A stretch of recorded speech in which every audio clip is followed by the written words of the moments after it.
Welcome back, everyone. We're just waiting for the clock to count down and we'll get started shortly.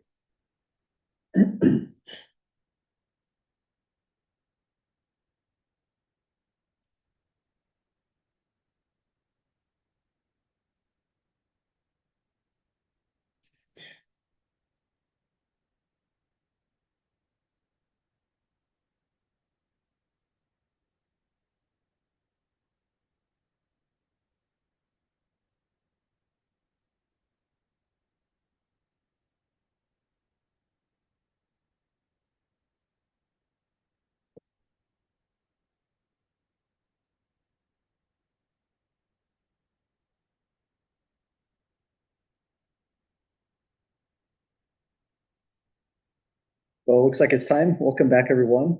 And congratulations on getting through our second exam. We're definitely over the hump with the course. With what we're working on today, we're going to be finishing off the proof section, 4.3. We just have two examples to get through. Then we're going to turn over to looking into proofs by mathematical induction. There'll be two types of techniques we're going to take a look into. The standard form in 5.2, and then we're going to look into recursively defined structures and strong induction to prove statements in section 5.3. After we complete that material, we'll be off to chapter 7, looking into number theory and more algorithms to take a look into. But any questions or comments at all, folks, before we start today?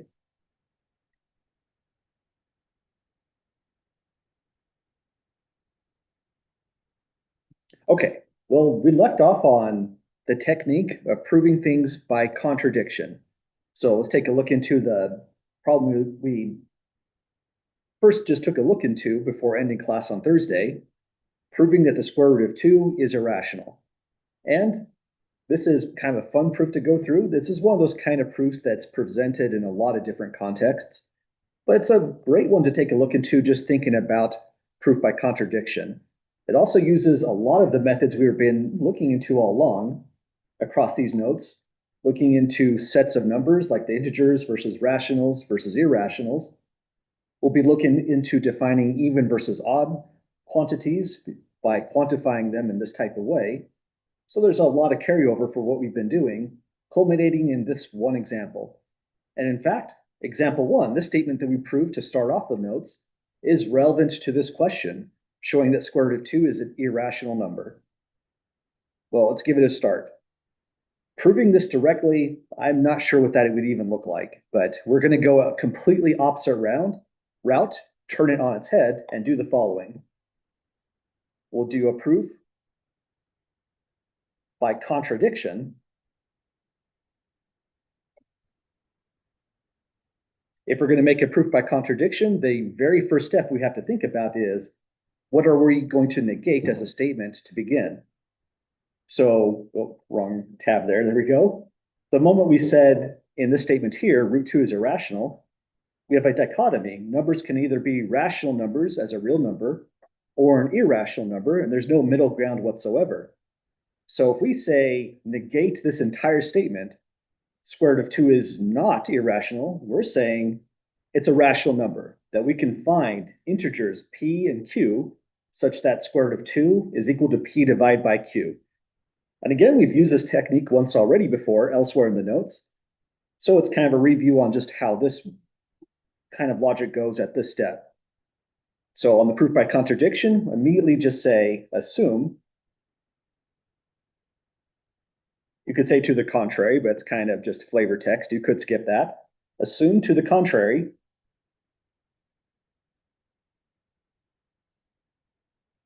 that the square root of 2, you could just write out in ordinary words, is rational. But I want to emphasize the set that we were just looking at. So I'll write out set theory symbol is an element of Q, the set of rational numbers. Now, the moment we have that, the next thing we have to do in our proof technique is we need to say exactly what that means. If square root of 2 is inside the set, we can write it as P divided by Q, but we also have to, let's go to that tab, quantify everything. So we have to say, what is P, what is Q, where did it come from? So that's going to be our next step. So from this assumption, square root of 2 is in Q, it's a rational number, we can say, this means Here's the quantification step. There will exist A in the set Z. So if there exists an integer is what we said on that step. We also need to have nested quantifiers on this one. So we'll say there also exists B in the set of, we'll go Z plus, so we didn't accidentally divide by 0 at any point. So B and Z plus, the non-negative integers, and non-zero as well, such that square root of 2 is equal to A divided by B. So the negation of this whole statement is really this part right here. There exists those particular integers such that root 2 is just a fraction, A divided by B. So that's a good amount of steps already. Any questions to get on getting to this step here?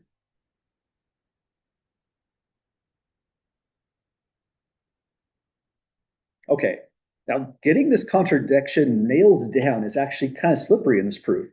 So I'm going to make an extra statement in the middle before we even worry at how example 1 is relevant here.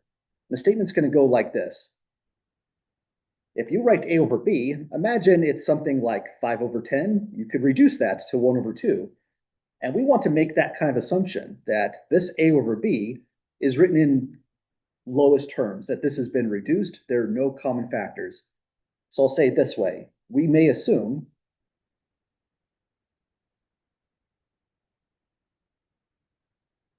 that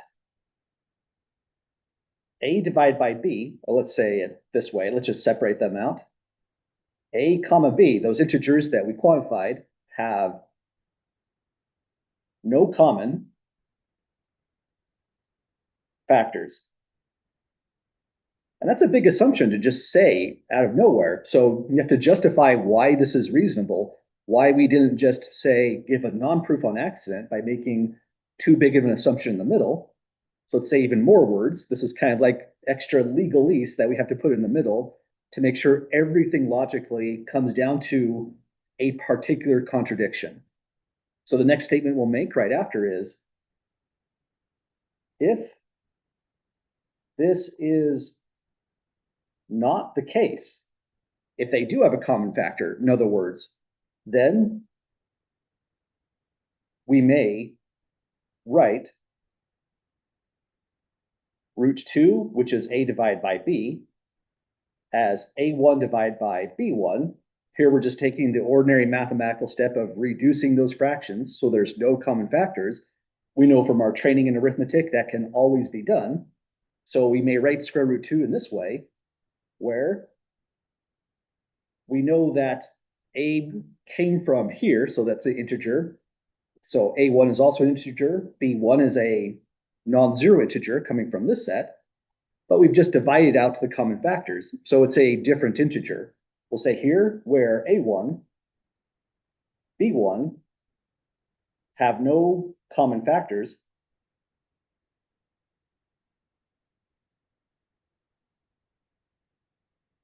then apply the argument below, the one we're about to give, to A1, comma, B1. So this is a lot of stuff we said in the middle, but essentially the idea here is we're saying we insist A divided by B is written in lowest terms as a fraction. And if it isn't, swap it for different integers, A1, B1, that have no common factors. So now it still is in lowest terms.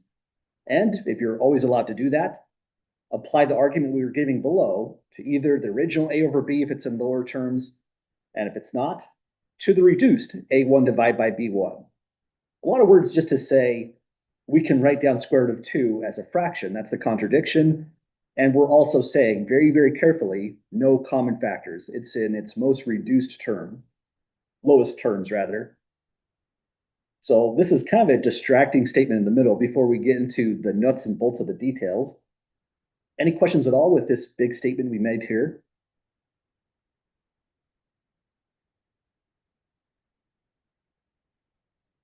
Okay, now that we've gotten through that, we are going to go back to this assumption. We're just going to assume A over B, written this way, is in lowest terms. But now we have an equation to work with. We can say next, square root of 2 equals a divided by b. Well, that would imply immediately that a equals square root of 2 times b. So that's kind of a nice fact to have. We're just isolating one integer at this point.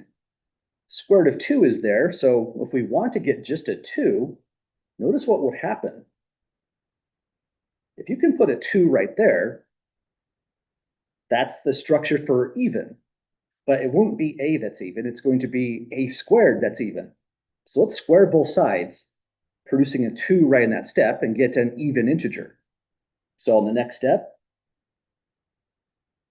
a squared equals 2b squared. So now we have an even integer for sure through this definition, the same one that we've been working quite a bit through on the notes on the prior problems. There is an integer right here, b squared.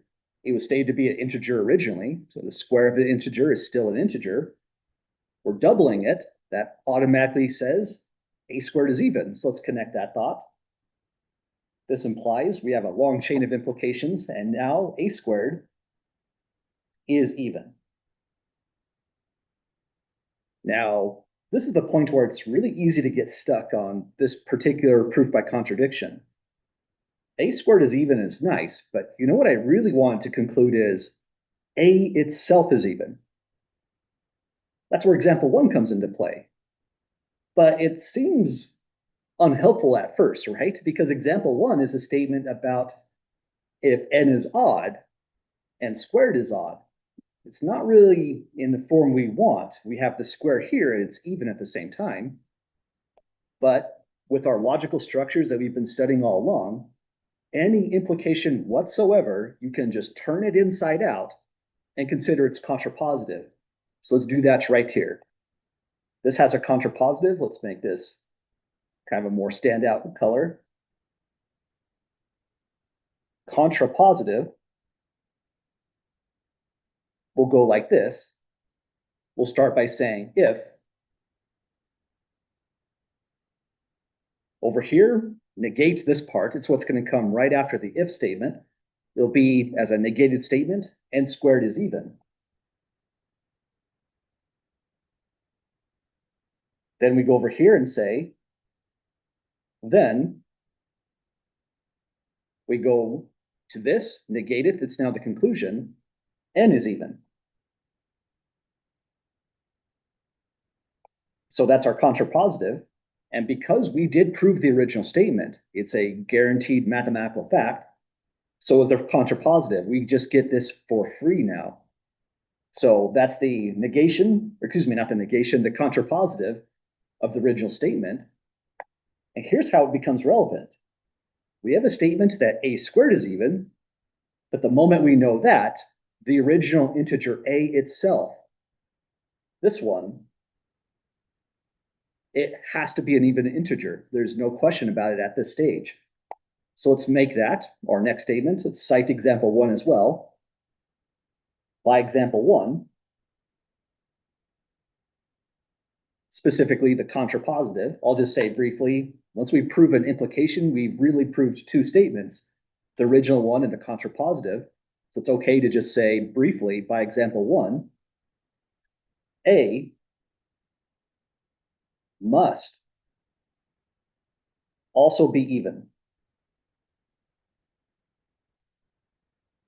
So we've got an even integer. Square root of 2 is a over b, and a is even. Now here's where the contradiction is going to sneak onto paper. If we can show b is even, we have a contradiction because we said a and b have no common factors, but an even number divided by an even number does have a common factor, namely 2. So we need to show b is also even some way, somehow. And this is just where we've progressed to. We know the numerator is even, but we have an equation to work with. We have an entire structure that tells us what even looks like. So we're going to abuse that definition again and somehow arrive at b is even. So really the meat of the proof is line 1, right here where the red dot is. Then line 2, ending on a is even, is the next big step. And the thing in the middle is just to be really sure we didn't miss anything, that we could really say there were no common factors to have a firm contradiction. Well, any questions to this step of the process?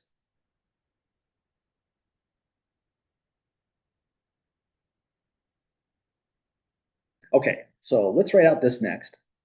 The moment we said A is even, we can go back to this definition one more time, produce an integer K, and write A in this form, twice that integer. So let's say here, this means, let me start by quantifying K. There exists, I'm going to use subscripts because another K is going to come up. So there exists an integer K1 and Z such that A equals twice K1. So now that we have that on paper, we can go back to this equation, say right here, or even this one. Let's jump to this equation, plug in the value for A. So substituting 2K1 inside of A squared, we can now say, then A squared equals 2B squared. We'll highlight that once more to show where we're substituting in.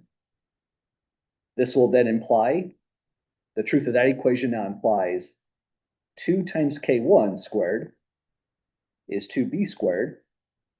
Then let's just keep on doing some more algebra. If we square the left-hand side, we get 4K1 squared equals 2B squared.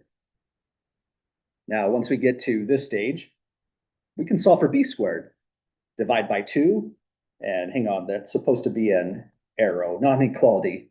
So there's implications saying that this equation implies this equation is true, not another equation right there. That was bad formatting, so watch out for that one. So this now implies B squared equals 2 K1 squared, and that's just another conclusion. We have B squared is even. Well, let's make maybe another step here. This implies B squared is even from just like what we saw with A squared. So it's twice some integer, some K raised to a power 2, but K1 was an integer in the first place. So B squared has to be even, just like how we made the conclusion here. But now we run through example 1, specifically the contrapositive. If B squared is even, by example 1, again, B must also be even. Deserves an exclamation mark right at that stage. The moment we showed that B is also even, the square root of 2 is exhibited to be an even number divided by an even number, it reduces. And if you reduce it to, say, an A1 over B1, you can just apply the same exact arguments down below to A1 and B1. They're both even again. You could reduce that, and it's unending. But you're not allowed to divide by 2 forever. These are integers. They would eventually become fractions. But really, on this onset right here, the moment we've assumed A and B have no common factors, but we've also concluded A must be even, B must also be even, that's the contradiction right there. So we just need to finalize the proof by making that statement. Let's say, because A and B are both even, they have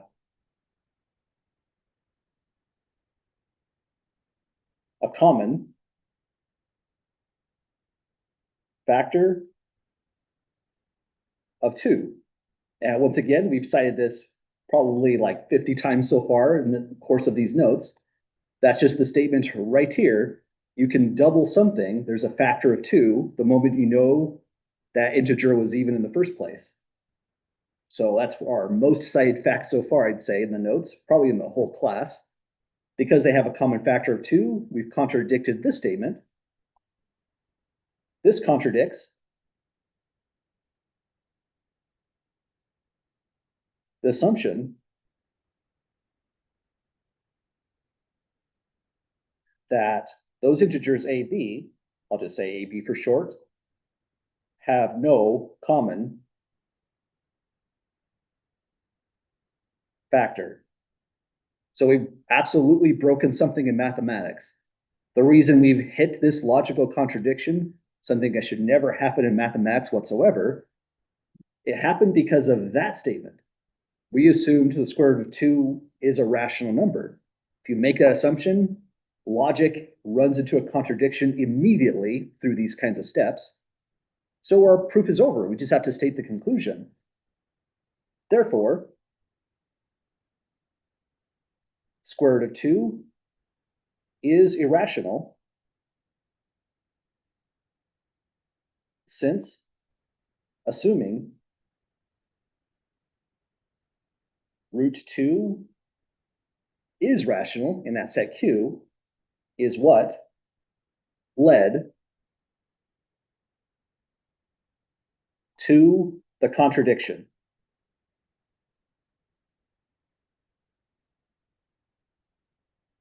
And that's the whole conclusion. Square root of 2 is an irrational number, not because we exhibited some property of irrational numbers whatsoever. We showed it's irrational by showing a contradiction emerges the instant you consider it to be otherwise. These are pretty weird proofs because if you change this to, say, the number pi, this proof is completely different for pi. If you change it to, say, the number e, completely different proof. Now you have to use a whole bunch of different tools all over mathematics. So change the irrational number, and the argument can be just spectacularly different and sometimes take pages and pages of analysis to get through.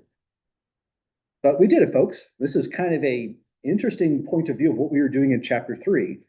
We had a bunch of logical structures, logical connectives. Then we did do ordinary mathematics, lots of algebra, substitutions. We used formulas like these mathematically. But the whole process that we did here was really just working through logic as a language to arrive at a deep mathematical fact. Maybe not super deep, but we've always been told square root of 2 is irrational. You can't really check that in a calculator, but now we know exactly why. Any questions so far, folks, on completing this argument here?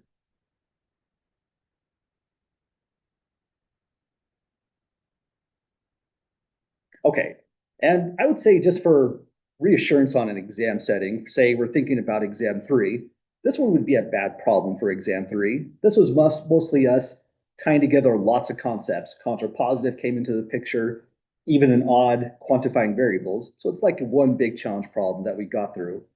If we're doing a proof by contradiction in an exam setting, it'd be more similar to something along these lines, which is a lot more attackable in an actual timed exam situation. There's 8 problems on this particular section notes, but I'm not going to ask like 5 proofs for you to do on a single exam. It'll be 2 at most for exam 3. Pretty much just randomly selected through the notes here. Well, we have one more to get through. That's our example 9. I did make it a revision on example 9. I made a omission right here that's important. To find a good counterexample, it's important to say we're thinking non-negative integers when we take 2 power of n plus 1. Well, this one is the last proof technique, just proof by counterexample. But the kind of fun thing about this problem is you folks have already done this in the notes. When we were doing the section on quantification using quantifiers, you had for all statements that you disproved by finding counterexamples. So this is just kind of a refresher on how that kind of stuff goes. So when we say counterexample, we're thinking about the universal quantifier. For every element in a domain S, we have a predicate function p of x. And when we say a counterexample, because there's a universal quantifier here, we just need one example that makes a predicate function come out as false.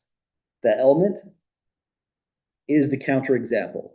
And it's relevant only to this structure right here, that particular quantifier.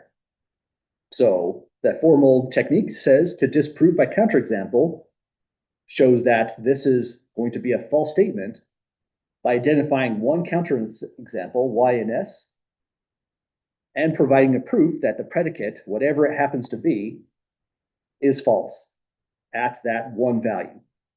And again, that's what folks were doing in the homework in prior sections. I believe that was 3.4. We had some universally quantified statements that were false, sometimes at exactly just one number, like a 0, for example. Well, any questions at all, folks, with the definition before we go to try it out?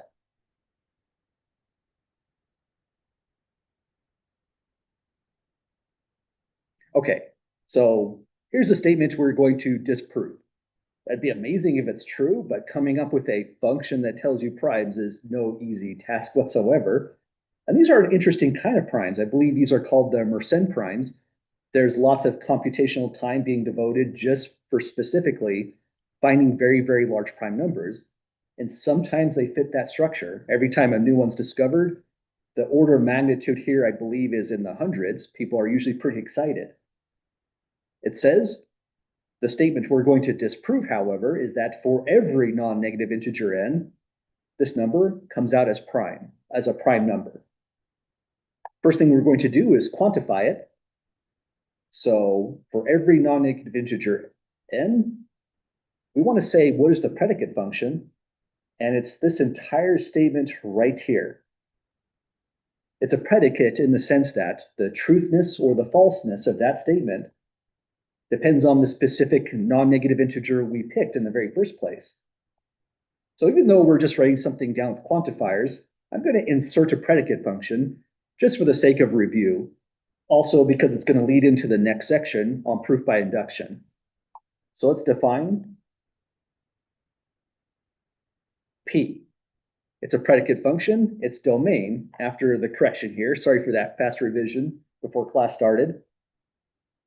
It's non-negative integers, so I'll use this way to indicate it. Z greater than or equal to 0 will allow 0 to be in that set, but no negative integers.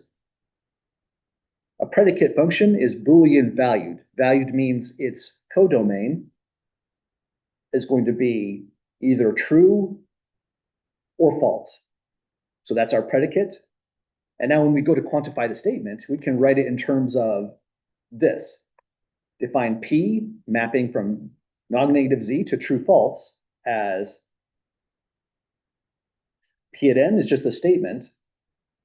2n plus 1, we don't have to say it's an integer any longer because we've defined its domain, is prime. Okay, so really just a quick fast review on what the predicate function is. And if you did this again as a homework exercise and didn't say this part right here, that'd be okay. But we're inserting the predicate for the sake of review and to tie it together with the next chapter. Now to quantify, there's a for every right here, so we'll use a universal quantifier for every n in the set. The domain is the non-negative integers n, so we'll write Z greater than or equal to 0, and then P of n. That's our entire statement. And this sometimes looks a little bit weird until you get used to it. If you want to be really, really specific, you could say P of n equals true. There's no harm doing that. That's extremely specific right here. It's also taken to be redundant in a certain sense. The typical way this is written is this way. And in this form, it's implied that you meant logically P of n evaluates to true for every integer n. So I'm often going to write it this way. This is how textbooks would often do it. But if you want to be specific and you said equals true or just capital T, that's okay as well. It's slightly redundant, but there's no harm done being a little bit more precise by exactly what you mean. So that's our entire quantified statement. It's defined in terms of the predicate function, so it's a fast statement to write. But it's false is what this is telling us, so we have to disprove. And our technique is just find one counterexample. Now, sometimes the hunt for a counterexample is kind of tough. Sometimes They're statements that appear true because we've computationally checked them for millions, billions, potentially trillions of integers, but we haven't found a false yet. And there's still a computational search for that false statement.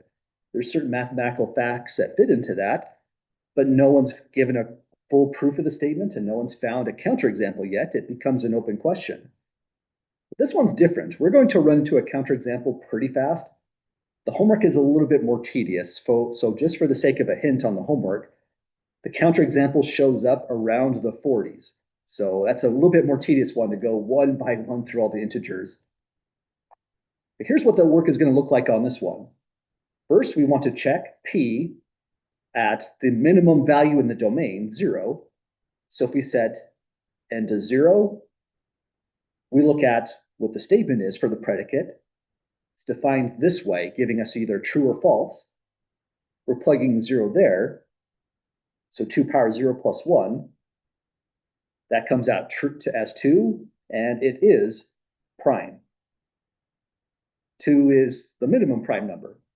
So that means P of n, let me be more specific, P at 0 rather, is true. And that means our work isn't over yet. We have to keep on hunting. So we increment the integer, and then you could go right to 12. And if it comes out false, your work is done. But that could take some computation there at 2 power 12. So I'm going to just increment slowly. Next try, n is 1. Plug 1 here. The statement is 2 power 1 plus 1 is prime. Well, this is 3, and that is in fact prime. So that tells us the predicate function evaluated at 1, true as well, and we just keep on going. So next try, n is 2. Plug 2 here. This becomes kind of methodical after a moment. That's 2 power 2 for a 4 plus 1 comes out as 5, and that's just the next prime number. Almost makes the statement feel plausible in a certain sense. So this is prime. And now we have the statement. Predicate function at 2 evaluates to true. And on we go to the next integer. Plug 3 in to that statement there, 2 power 3. That's going to be 8 plus 1 is 9, but that's where our argument ends. 9 is equal to 3 to the power of 2, meaning it's divisible by 3, which means this is composite. What would that tell us? That would tell us that the predicate function of value at 3 is a statement that 2 power 3 plus 1 is prime, but that's completely false. It's composite. So P at 3 is false right at that step. Our work is done. That was a universal quantifier. It said for every single integer n, the moment one falsity pops up, the whole statement right here is false. So now we can say this directly implies the statement is false. So we found just one element that I'll put false here. The work is over right at that stage. But again, it's kind of a nice little review. This is exactly what we were doing in section, I believe, 3.4, when we defined predicate functions to determine if something like this was true or false. We looked at a counterexample, and the moment we found a counterexample, we've disproved the statement. If you've disproved something, you've proved the negation's true. The negation would be the statement that there exists an integer such that P of n is false, or there exists an integer n such that this is composite. We proved that as well because there's the integer, 3 does the job. Well, any last questions at all, folks? Getting through this entire big section, 4.3.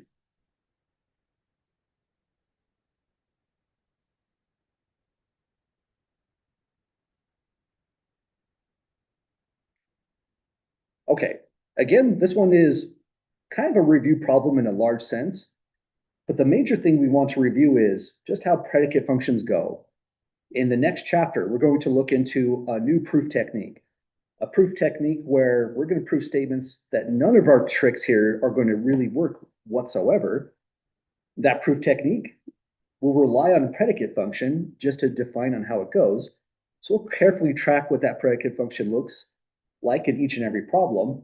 And that'll become a useful tool for us when we go to section 5.3 on strong induction, working on recursively defined structures.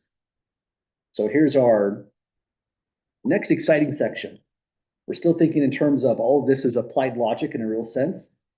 So the things we're going to take a look into is the implication is going to make a major comeback. So we'll think about this as we go into the next notes. And here's the whole statement for proof by mathematical induction. It's a large statement. This is the entire proof technique right here. Because there's so much going on, the author gives an entire box. I just copied it right into our notes. The checklist on the steps to provide a mathematical induction proof.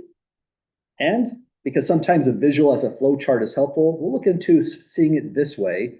This was taken from How to Read and Do Proofs. It's a pretty cheap but decently useful text. And I thought this visual made a lot of sense to me when I was first thinking about proof by induction.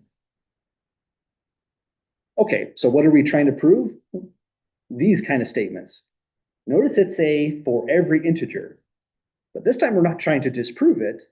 This time it's true, and we don't have enough time in the world to check infinitely many different statements. There's a predicate function here, and it's saying for every single integer, if we add up the nth odd integers, we get n squared. Kind of a strange little statement. These kind of statements can be pretty useful. Some of these you might have recognized when you were looking into Calculus 1 on Riemann integrals. They threw a bunch of formulas at us, and now we have some opportunity to prove some of those. So again, this is not a statement we can prove using any of the other tricks that we've looked into in the last section, at least not easily. This might take lots of ingenuity. Instead, we're turning over to proof by induction. So let's see how this goes, and then we'll provide a proof down below. So it says, suppose we want to prove P of n holds for all n in some domain.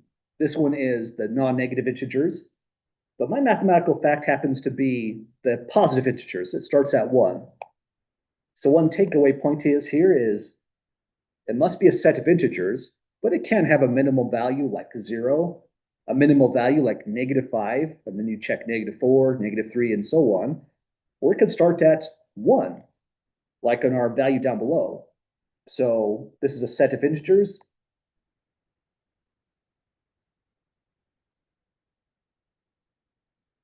With any minimum. This one, the way our author decided to start the formula is a minimum of 0, but no maximum. If there was a maximum, then you could do a finite amount of work, just check it for all statements. But this is where it gets exciting. We are looking into infinitely many different statements. Countably infinite, that's important as well. This can't be a set of real numbers. That's not how induction would work whatsoever. It's got to be countably infinite in the sense that set of integers. So we want to show some predicate holds to give a proof by mathematical induction of this universally quantified statement. For all n in whichever set of integers we're looking into, P of n evaluates to true. Again, that's just the abbreviated way to say it. We do 2 steps.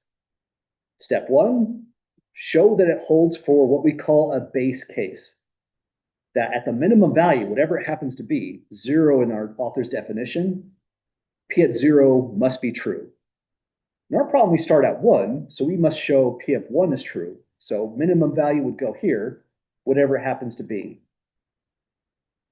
So minimum value goes here. Where we're referring to the minimum in the provided set. So if we can prove that, we're off to a good start, right? It means whatever this statement is, P of n, it's rooted in some truth. It holds for one case. But now we do something slightly different. We can't show that this is true for all integers. We are finite beings. We have finite computing devices, and this is an infinite set. So instead, we're proving a pretty strange looking implication. Once we show it holds at 0, we say n is going to be greater than or equal to 1, but it's arbitrary. We don't pick a value here whatsoever. We can't set it to 10. We just say bigger than or equal to 1, one larger from whatever that integer there was. So we'll often be saying greater than or equal to 2 because we are starting at 1. Our base case is at 1 here. So we'll say for every n greater than or equal to 2, or just minimum value plus 1 is that integer n. After we do that, we're going to assume, or excuse me, we're going to prove this entire implication. So it goes back to this kind of structure. For proving an implication, that's a direct proof, like in section 4.3. We're trying to get this row to come out for us. We're not worried about vacuous truth whatsoever. And if this outcome ever occurred, we would have disproved it by counterexample. So our direct proof says, first thing we do is assume p at n minus 1 is true. Use that direct assumption that we have truth here to show p of n must then be true. So here, this is p of n minus 1 for p. This is p of n for q, and we're trying to show that implication. We can show that once. By the fact that n is fully arbitrary here, we have shown it for every single integer in that set. We've done essentially an infinite amount of work in a certain sense, and that's the logic of proof by induction.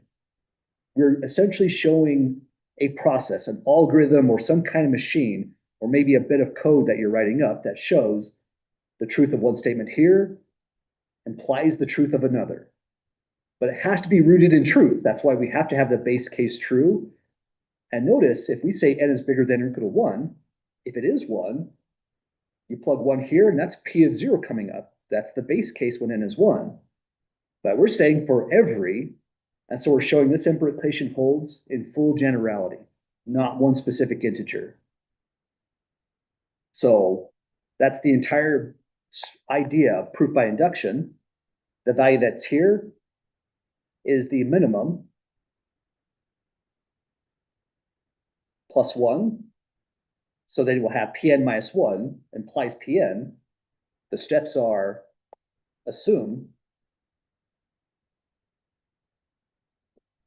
that should be a capital P, Pn minus 1 is true.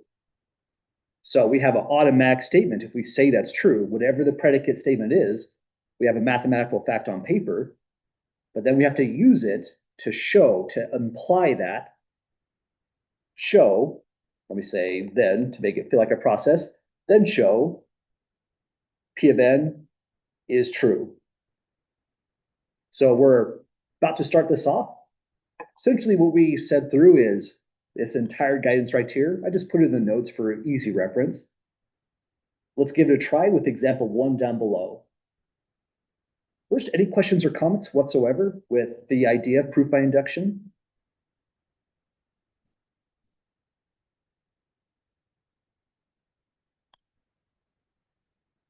Okay, well, here's our statement down below. The sum of the first n odd integers, they're all odd, and that's the form for an odd integer, whether it's a +1 or -1, it's automatically odd. The sum of the first n odd integers, where it's a 2n minus 1 here specifically, is n squared. So the set that we're looking into is this one right here. Might as well just highlight that whole thing. So our minimum value is going to be at 1. So we're going to have a base case at p at 1 when we're thinking of these steps. And just for easy reference, let me pull this definition down, running out of space pretty rapidly. Essentially, our author's checklist is going to be replicated this way, whether it's going to be a homework question or exam question. I'm pretty much going to ask these 3 basic parts in section 5.2. First thing we're going to do is, let me just put this screenshot here. Define the predicate that we're working with in the first place. The predicate statement comes from right here. Well, there's a better way to say that, really. We can compact that statement down if we use summation notation from section 2.2. So defining the predicate function could look like this. Let P be defined as a summation. I need a new variable, so I'm going to let I be the index. It's not a complex number, just any index you like. J, K, I are fine. I will go from 0 to n. Let me make sure I'm not cramming this in.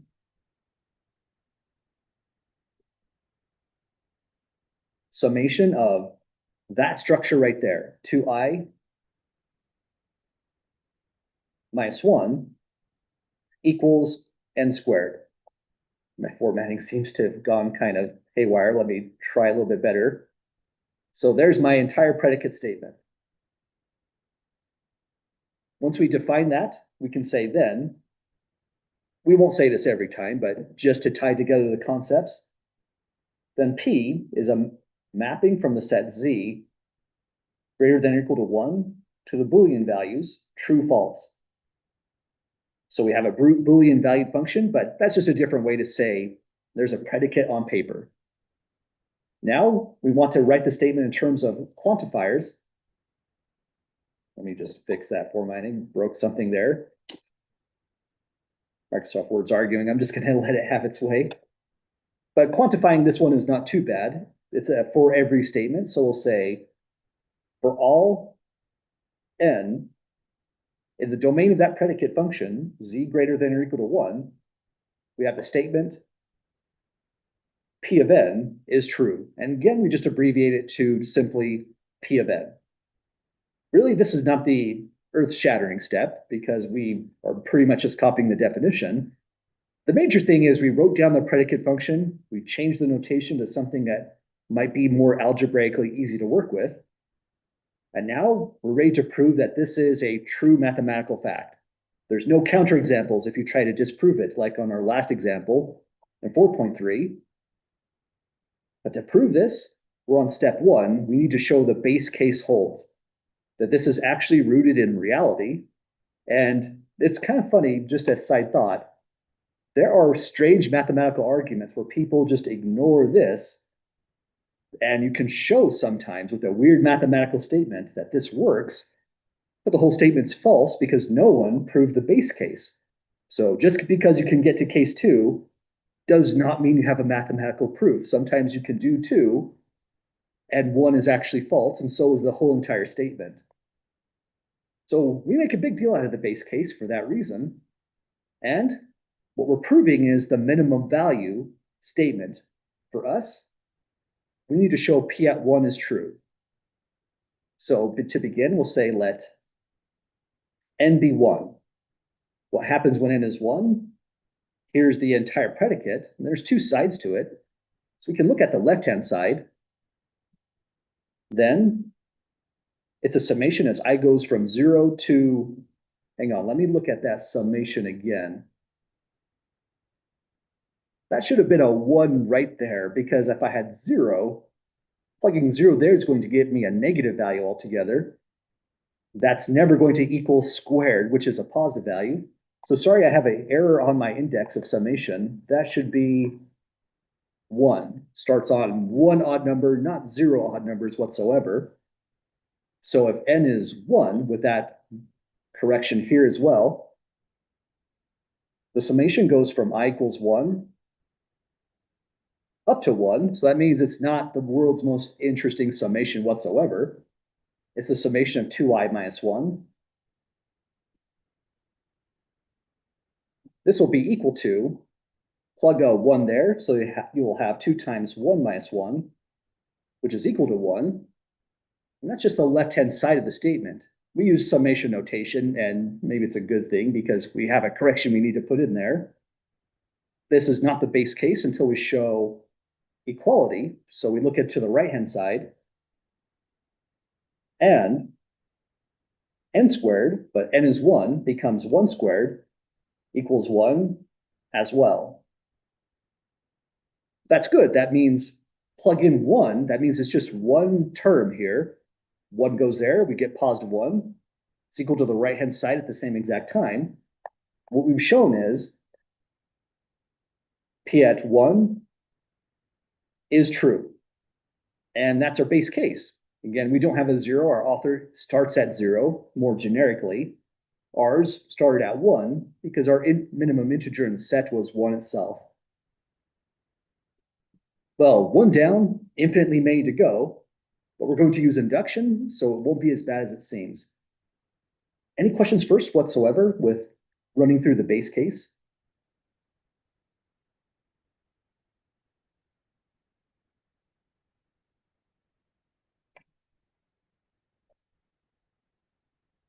Okay, just let me try to fix arguing with Microsoft Word. Doesn't like me reformatting too well. I think I need a new page for this step right here.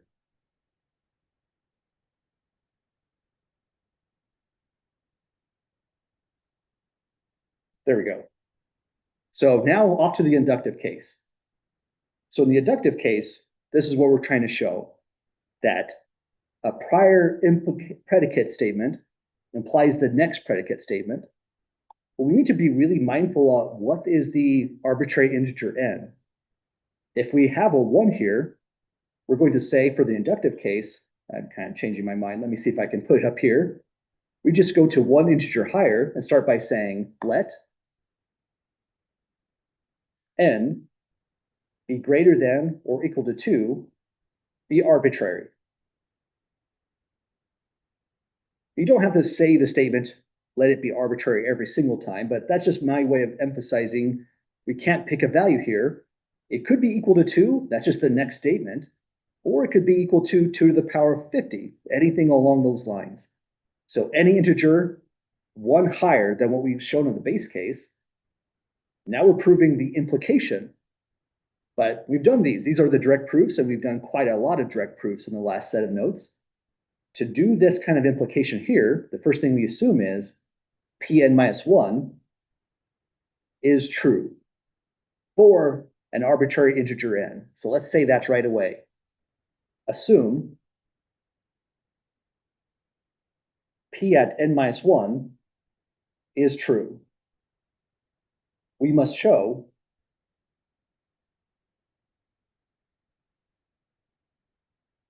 that the truth of P of n minus 1 implies we must show that P of n itself is therefore true, and it's going to flow from that assumption right here. That's this part, the right-hand side of the implication.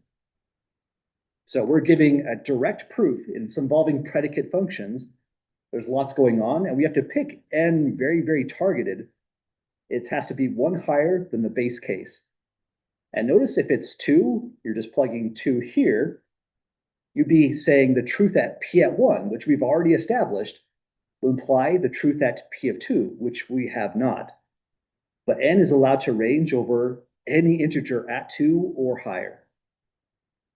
So now we're on to the next steps, but any questions so far? Okay, let me scroll up for just a touch. When we said assume P n minus 1 is true, it means that this predicate right here, defined through this equation, either giving a true or false, we're true on that one when n is at n minus 1 in that position. So let's write that out. P n minus 1 equals true means the following statement down below. Put an n minus 1 here. We have a summation as I goes from 1 to n minus 1 of the same exact structure, 2i minus 1, is equal to, again, we're looking into the Boolean function evaluated at n minus 1. So n minus 1 must go into that position as well, equals n minus 1 to power 2. So the assumption right here is exactly the same statement that that equation is true.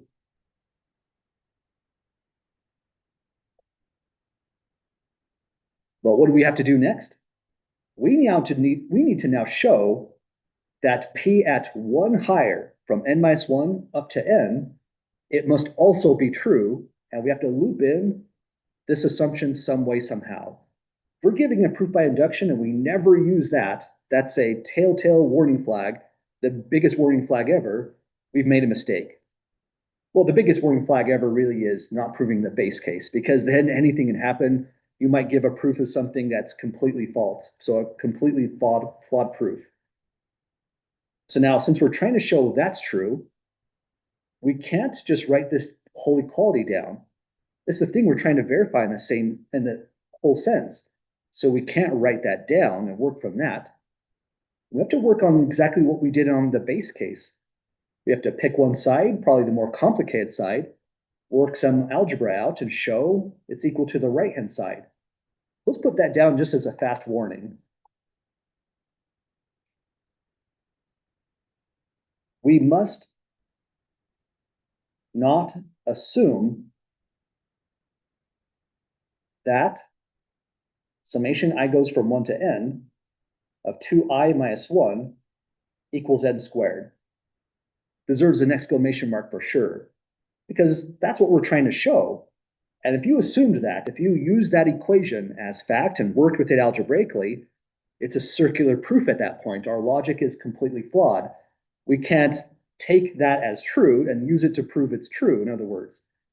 So we can't put that equation down on paper. We can work with one side or the other. Let's say here, just for the warning, start with the left hand side.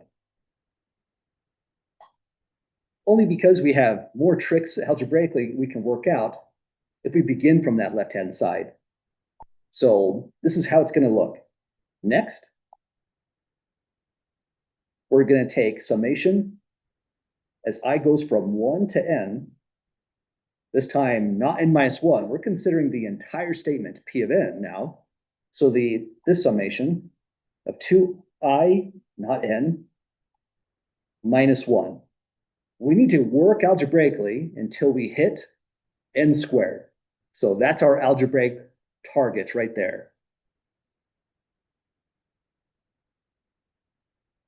Now, all we have to work with is that. We knew Pn minus 1 is true, so that's an equation on paper for us. That means we could partition the sum in an interesting way. Instead of summing all the way up to n, you could rewrite this as a summation as I goes from 1 to n minus 1 of 2i minus 1 plus, it really went up to n, so there's one last term we didn't include when we partition the sum. So input the index n for I, it'd be plus 2n minus 1. So those are the same sums. This one goes from 1 all the way up to n. This goes from 1 up to n minus 1, and then just throws outside of the summation the next term, 2n minus 1. But you know, the moment you put this down on paper, we have that equality. That's the assumption that p at n minus 1 equals true. So right in this position, here, we can put in n minus 1 by substitution. So this turns into n minus 1 squared, rather. You know, that highlighting's probably not the best. I'm going to just stick with blue. We're going to put in n minus 1 power 2.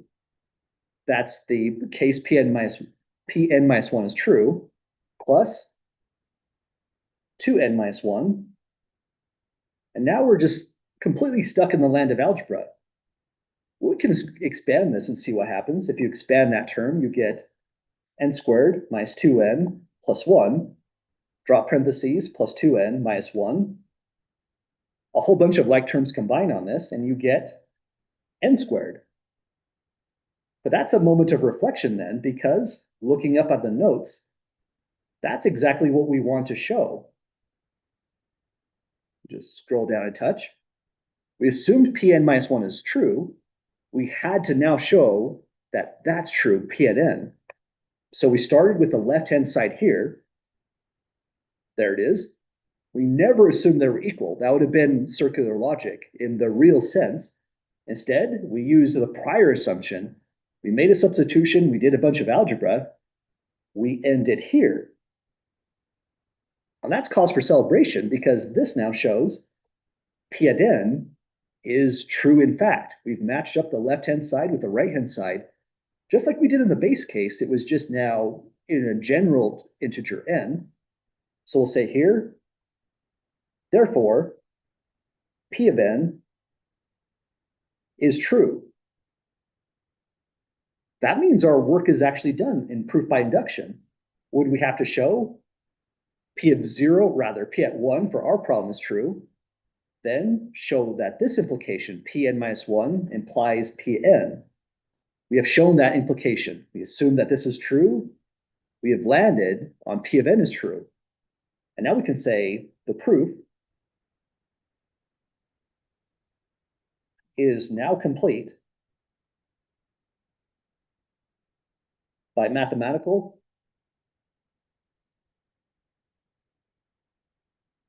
induction. Kind of a strange proof technique. We're going to do 4 examples in these notes, maybe a bonus one at the very end as well before we look into strong induction, because I feel like this is one of those kind of proof techniques where it's easy to get really, really lost in the details. We actually showed a lot of different kinds of things. We were working with logical structures, the implication's tricky on its own, and an assumption made on a predicate function. This is the first time we've done this kind of implication. So even though it was really a P implies Q, these were propositions when we looked at that implication, but now they're predicates, and whole logic feels like it flows differently, even when it's the same.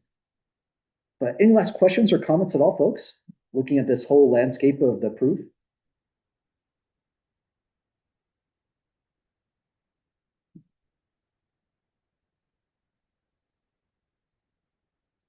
Okay, well, this is the wild world of proof by induction. And what we have shown now is that this statement is in fact true where the red dot is. We wrote it in summation terms here. It's true for every integer n. If you can show it's true on a base case 1, then assume for n greater than or equal to true, it's true on this case, Pn minus 1, implies the truth at P of n. We have shown, like dominoes, infinitely many different statements. We have wiped out the entire set Z and shown P of n is now always true. This one was just essentially the first domino, if you like to think in those physical kind of terms. There's lots of different ways to think about it. Here's our author's definition. He has a nice checklist that you can give a try to look at when you're working through any problem. And just for the sake of a different take, there's another visual way to look into proof by induction.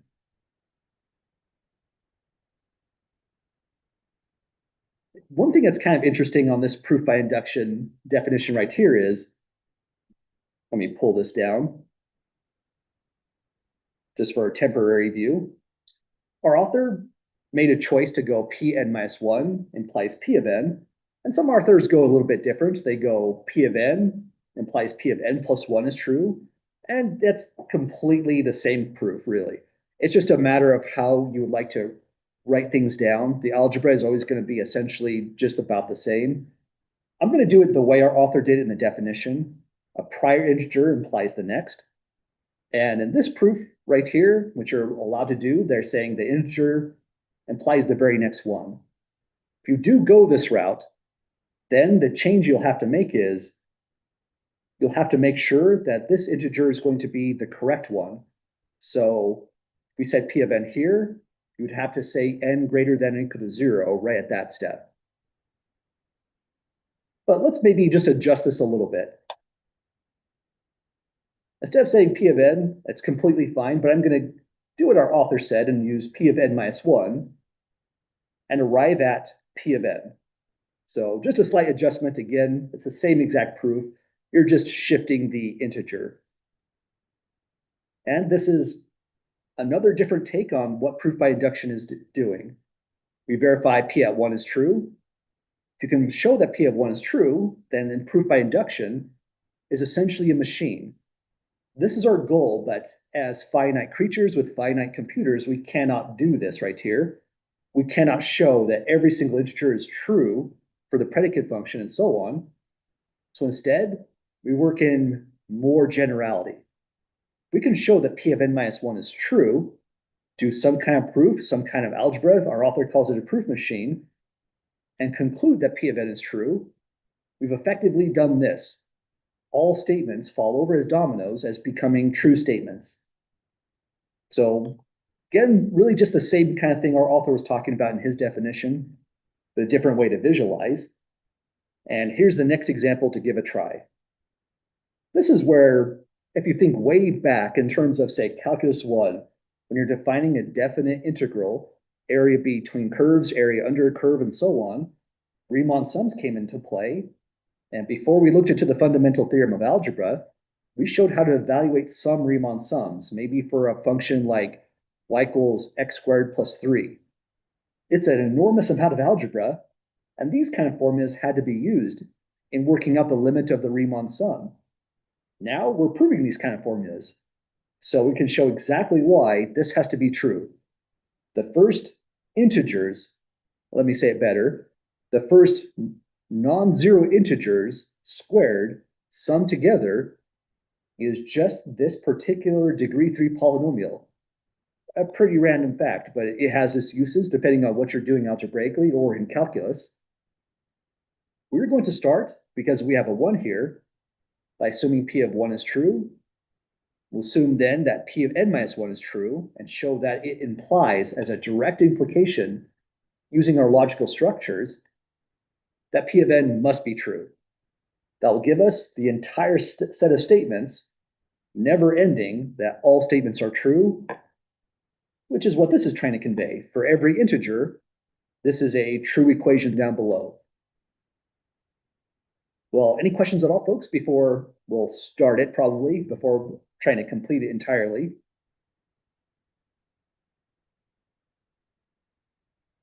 Okay, I'll probably get us to the base case. Let's see where we land. I don't want to try to rush through any one of these. That doesn't seem appropriate. Let's start by first defining the predicate function and then quantifying the statement we're about to prove. So let's say let P, we know it's going to be Boolean valued, and we're pretty sure we know the domain is this right here. So I'm just going to go right into the definition on this one to save some writing. So say let P be the statement that, we can make this more compact by just saying, once again, a summation, as an index I goes from 1 to n, we have to replace n with that index and square it. That any summation like that, that's just this entire left-hand side, resolves algebraically to this structure. N times n plus 1 times 2n plus 1, divide by 6. So that's our predicate, and what we're trying to now show is, following this, for every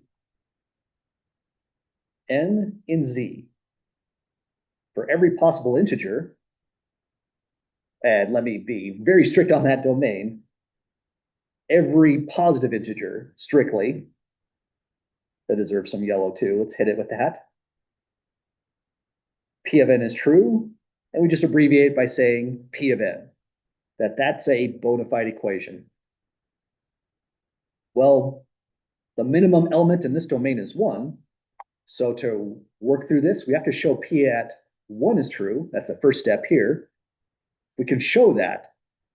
Then we'll let n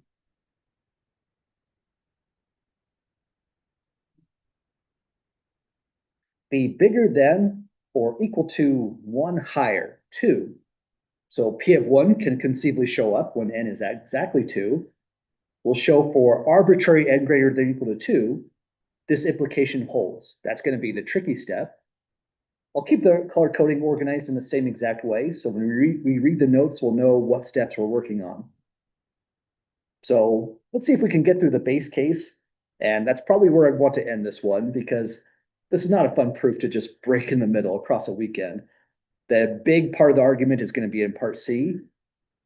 But first, we're checking if it's rooted in reality, if it holds for at least one integer, the minimum one. So we'll say let n equal 1 itself. We're verifying this equation, either expanded or in the summation notation. In the summation notation, the left-hand side is going to be A summation as I goes from 1 to 1. Those always look kind of weird, but that's a bona fide way to write a summation. It's a summation of I squared, and that has one single term, so it's just a 1 squared, which evaluates to 1. That's the left-hand side. Now we look to the right-hand side, and when we're proving P of n based off P of n minus 1, we're not doing anything too different. So it's good to go kind of slowly on these, go methodical, because what you'll be doing to prove P of n is very, very similar in a certain sense. Show the left-hand side is going to match up with the right-hand side. So next, n times n plus 1 times 2n plus 1 over 6 becomes 1 times, we're plugging in a 1, so that's a 2. This is now 2 plus 1 for a 3. And that 6 looks miraculous. It's 6 divided by 6. It comes out at 1 as 1. Because we've matched up the left-hand side and the right-hand side for one particular integer, we have done the following. This shows P at 1 is in fact true. That means a proof by induction looks like it's reachable. We can show this in base case right here.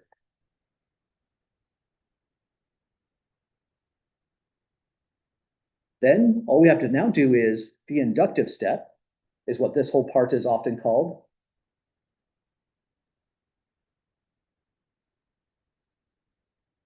We start by letting n be an integer larger than or equal to that one right there, and work it this way. So, fundamentally, this one's pretty similar to the one we did before. The algebra is just a little bit more involved, but we're going to look into those same kind of logical steps that we did on example 1. So this is the start of any kind of problem. I'm going to write the homework questions, and for exam questions, they'll be in this same kind of structure, so we'll know how each one of them flow. But any last questions or comments, folks, before we call today just a bit early?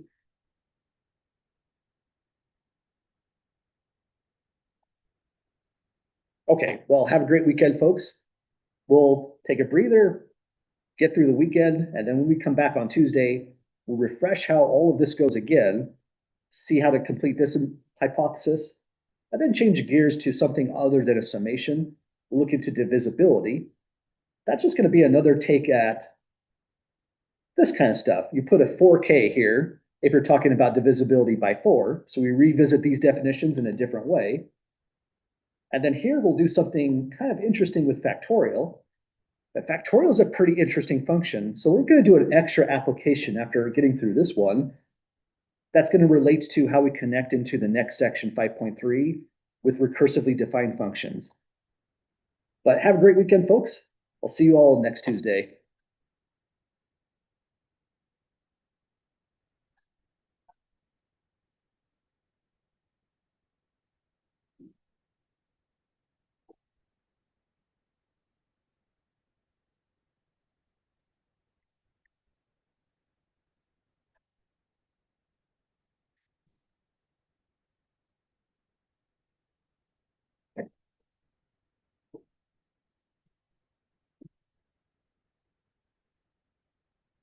See you later.